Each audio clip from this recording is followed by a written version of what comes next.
How is it going, everyone? In this video, I want to talk about how you might be going absolutely bankrupt in February if you are into buying new releases on PlayStation. Obviously, that's a little bit of a stretch, but with the recent announcement of Romeo is a Dead Man being scheduled for February 11th, man, I just want to take this time to highlight this February lineup, and even going into January, man, early 2026 is going to be absolutely stacked for new game releases, and obviously, opinions on the upcoming games are gonna vary. Some of these games are gonna interest people. Other people might look at this lineup and be like, hey, there's nothing for me. There's not a lot of big games coming out. It's always going to be up to the individual to assess the lineup. But for my money, as far as the games that I am interested in, man, February is looking absolutely loaded. And historically, February has always been kind of this month that has been nuts as far as game releases go. I remember a couple of years ago, February of 2022, it was the month with like Elden Ring and Horizon Forbidden West in the same month. That was insane.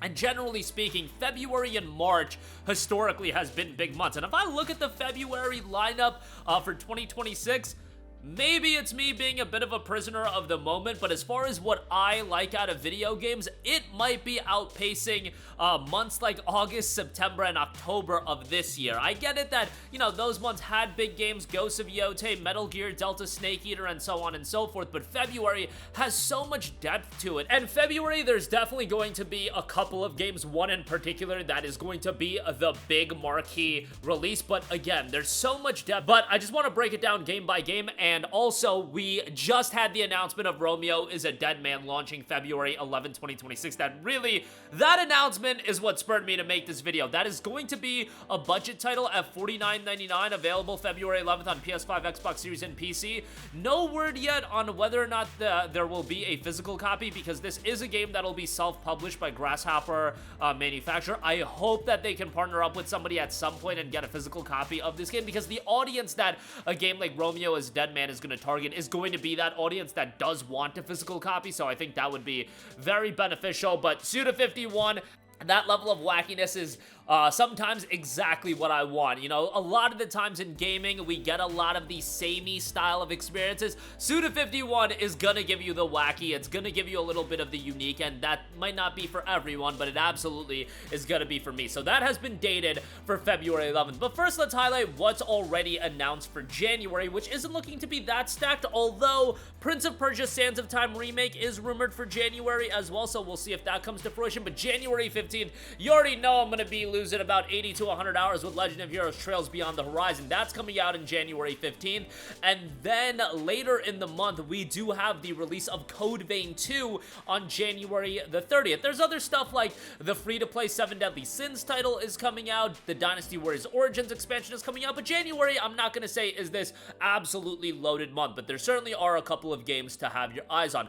February, like I said, let's just go date by date and break it all down. February 5th, you have the release of Dragon Quest VII Reimagined, so that's going to be a lengthy JRPG for a lot of people to sink their teeth into. You'll also have the release of Deus Ex Remastered. We'll see how that ultimately turns out. A little bit skeptical on it, but again, that's an iconic game, and seeing that come out is going to be exciting to a lot of people. February 6th, you'll have the release of another major RPG, Nioh 3. That game is going to be incredibly challenging. Might not be for everyone, but Nioh 1 and 2 were incredibly successful, incredibly well received. Nioh 3 is going to get a lot of attention as well. And for my anime guys out there, My Hero Academia All's Justice will be coming out as well, as the My Hero Academia anime is wrapping up. There's probably going to be a healthy level of interest on that game as well. So in the span of just 2 days, you'll have Dragon Quest VII Reimagined, Deus Ex Remastered, Nioh 3, and My Hero Academia All's Justice. Then the following week, you'll have the long-awaited Yakuza Kiwami 3, and with that, the Dark Ties element of the game, and that'll be additional content.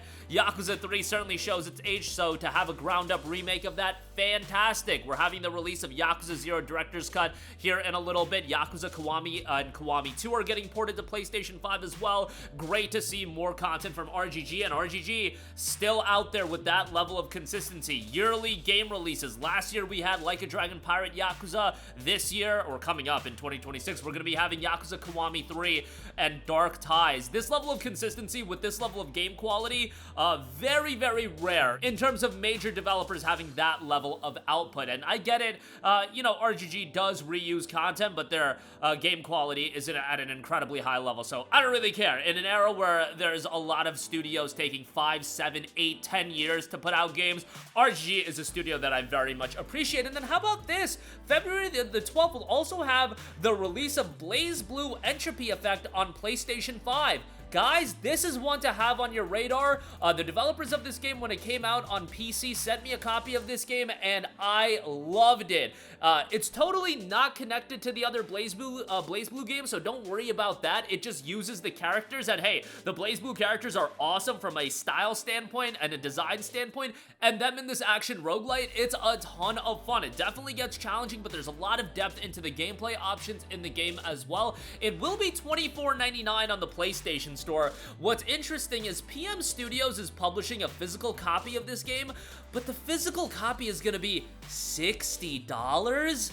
I don't know what's up with that. I don't know why the physical copy is 60 bucks, but you know, this is a game I'm happy is getting a physical copy. PM Studios were also the ones that published the physical copy of Black Myth Wukong, so they're definitely, you know, publishing these games that people want physical copies of. It's just 60 bucks for BlazBlue Entropy Effect is a little crazy, but the game itself is great, and I think a lot of people will be pleasantly surprised on that. Then come February 13th, you're gonna have the release of Reanimal, a brand new horror game from the developers of Little Nightmares and Little Nightmares 2. That game looks fantastic. That's another big one.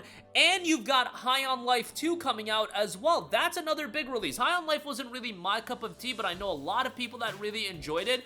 And now you have the direct sequel on that, High on Life 2. That's going to be a game a lot of people are excited for. So once again, in the span of 2 days, you have Yakuza Kiwami 3, BlazBlue Entropy Effect, Reanimal, and High on Life 2. That is stacked as well. I know, again, some of those games, you know, not everybody's going to want to check out BlazBlue Entropy Effect. I imagine not everybody's going to want to check out High on Life 2, and not everybody's going to want to check out Yakuza Kiwami 3 or Reanimal, but at least one of those games you got to have some interest in, at least I would think. February 19th, you will have the release of the brand new Styx game that was scheduled for this year but has been delayed to February 19th. Styx Blades of Greed, that'll be coming out. Styx has been a pretty consistent action stealth franchise, so to see a new Styx title, hey, I think that's pretty cool. And then February 20th, you know this is gonna be right up my alley. Ys 10 Proud Nordics will be coming out, the enhanced release of Ys 10. I think it's kind of whack how they handled it. Obviously, you don't have to tell me about that, but Ys 10 is an awesome game, and to get an upgraded version of that with more content,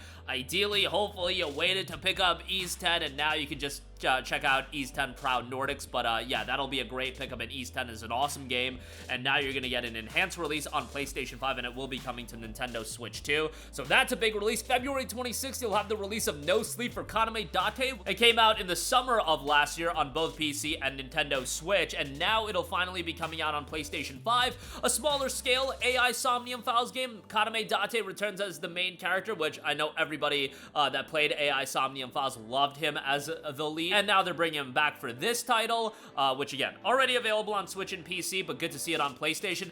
By the way, whoever's involved, can we get a PlayStation version of 100 Line Last Defense Academy? I don't know who has to figure it out. Somebody figure it out. Spike Chunsoft, whoever has to do it. Get that game on PlayStation. I know with everything with 2KO Games, they were running low on funds, but come on, that game would do incredibly well on PlayStation 5, and I just think it's so unfortunate that it's not available on the platform, but what can you do? No Sleep for Kaname Date, however, February 26th on that, and then we're capping things off in a big way on February 27th. Tales of Berseria Remastered will be coming out, which, let's be honest, do we really need a remastered release of Tales of Berseria? Probably not, but we are getting the game ported to Nintendo Switch and Xbox, so there is that. It'll be available on PlayStation 5. Berseria is an awesome game. I figured they were gonna just do Xillia 2, following up on Xillia, but we're getting Berseria, and that's 3 Tales of remasters in the span of a single year, which is a little bit insane. I am still waiting on the new mainline Tales of game. It's in development, but we'll see when they ultimately announce that. Maybe we'll finally get it announced by the end of 2026, but it feels like I've been waiting a while on that one. And then, obviously, the biggest game of February, honestly one of the biggest years of 2026 in its entirety, Resident Evil Requiem will be capping off the month on February the 27th. And that's going to be a gargantuan release. That game still has an air of mystery around it, which I think Capcom has just handled the promotion of this game so well. It's going to be a juggernaut of a release. You already know that. You don't have to let the entire cat out of the bag right away. And I think that momentum is just going to build and build until February 27th. And I don't got to sell you on Resident Evil Requiem. That game is going to be absolutely massive. But that is the lineup in February. One of the most stacked months of game releases for my money in terms of depth and the games that I enjoy. Look, if you're not into Japanese games, I get that a lot of the month will be eliminated. And, you know, even Resident Evil is a Japanese title, but obviously Resident Evil, I think, caters more so to a Western crowd than, let's say, Tales of or Ys, but if you're into JRPGs, man, there's a lot of good stuff. You've got Ys 10 Proud Nordics. You've got Tales of Berseria Remastered. You've got, you know, for the visual novel guys, No Sleep for Kaname Date. You've got Yakuza Kiwami 3. Reanimal, I think, is going to be a phenomenal release. And if you're into your action RPGs, Neo 3, Dragon Quest 7 Reimagined, just a ton of depth to the lineup in February. And coming off the heels of January, where you are going to be getting Legend of Heroes Beyond the Horizon and Code Vein 2, and fingers crossed that Prince of Persia Sands of Time remake does come together for January as well. That's going to be a loaded first 2 months of the year, and a lot of dollars are going to be spent. But that'll do it for me. Let me know what games you're the most excited for that early portion of 2026, particularly in February, because I think that's one of the most stacked lineups in recent memory for any given month. But your thoughts down below, as always, sound off there. Thank you for watching, and goodbye. Hey guys, we hope you enjoyed the video, and if you did, make sure to hit the subscribe button, and if you're already subscribed, do us a favor and hit the bell icon. This way you'll be notified whenever we post a new video. That's the best way to keep up with all of our uploads, and we usually try to upload 2 videos a day. And with the bell icon hit, you'll be notified whenever we do upload a video. As always, thanks for watching.